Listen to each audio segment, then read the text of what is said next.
कहते हैं कुछ खिलौने बच्चों के लिए बने ही नहीं होते, उनमें कुछ ऐसा होता है जो कभी छोड़ता नहीं। आज की कहानी एक 5 साल के बच्चे की है और एक डॉल जिसका नाम था लबूबू।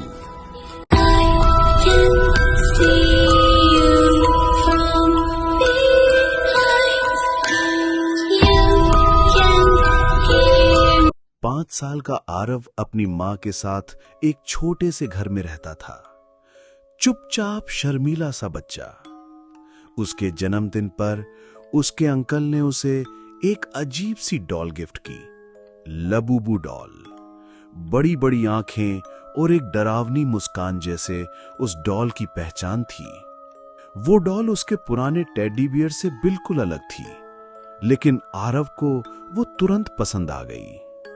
एक रात उसकी मां ने सुना आरव अंधेरे में धीरे धीरे बात कर रहा है। उसने सोचा बच्चे अक्सर खेलते वक्त खुद से बातें करते हैं, पर असल में आरव बात कर रहा था लबूबू से। दिन बीतने लगे और आरव की हरकतें बदलने लगीं। अब वो ज्यादा लोगों से बात नहीं करता था, सिर्फ उस डॉल से चिपका रहता था। एक दिन उसकी मां ने कई बार सुना, लबूबू मैं किसी को नहीं बताऊंगा, हां मैं तुम्हारे साथ चलूंगा।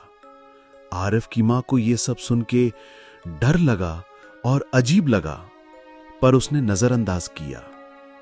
एक शाम उसकी मां ने उसका दरवाजा खोला। आरव अंधेरे में बैठा था और डॉल एक कुर्सी पर उसके सामने।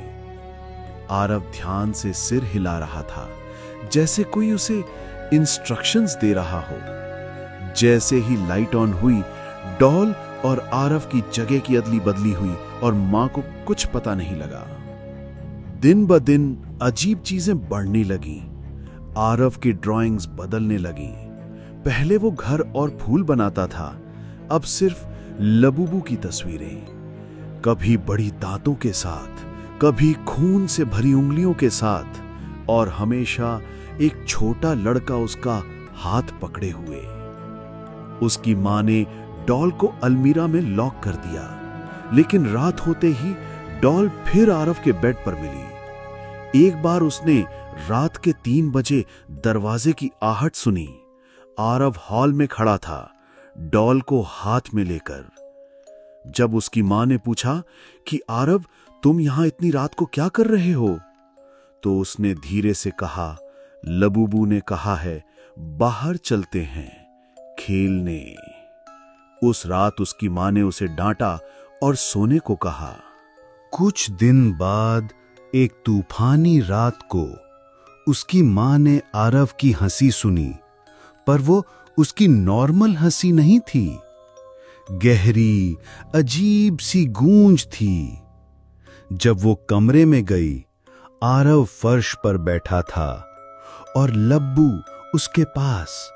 दीवार पे क्रेयॉन से लिखा था, ही बिलोंग्स टू मी, यानी आरव की रूह मेरी है। डर के मारे उसने डॉल खींचने की कोशिश की, लेकिन आरव ने एक अजीब शक्ति से उसे पकड़ लिया।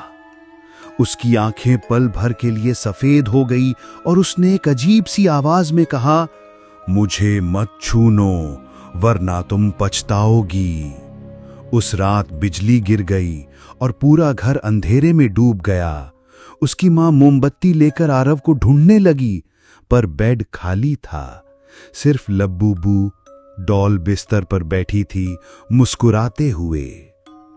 बैल्कनी का दरवाजा खुला। आरव उस पर खड़ा था, डॉल का हाथ पकड़े हुए, जैसे कोई उसे खींच रहा हो नीचे अंधेरे में। मां ने भागकर उसे पकड़ लिया। डॉल उसके हाथों से फिसलकर नीचे तूफान में गिर गई और गायब हो गई। कुछ हफ्ते बाद आरव वापस नॉर्मल लगने लगा। न ड्राइंग्स, न रात के आवाजों का डर। मां ने सोचा सब खत्म हो गया, लेकिन एक शाम जब वो आरव के खिलौने समेट रही थी, उसे पलंग के नीचे कुछ छुपा हुआ मिला। वही लब्बू बू डॉल, मिट्टी से भरी हुई, फटी हुई, लेकिन उसी डरावनी हंसी के साथ अब भी जिंदा थी। कुछ खिलौने कभी नहीं छोड़ते। क्या लब्बू बू आरव का पीछा कभी छोड़ेगी? क्या आप भी ये लब्बू बू डॉल कभी खरीदेंगे?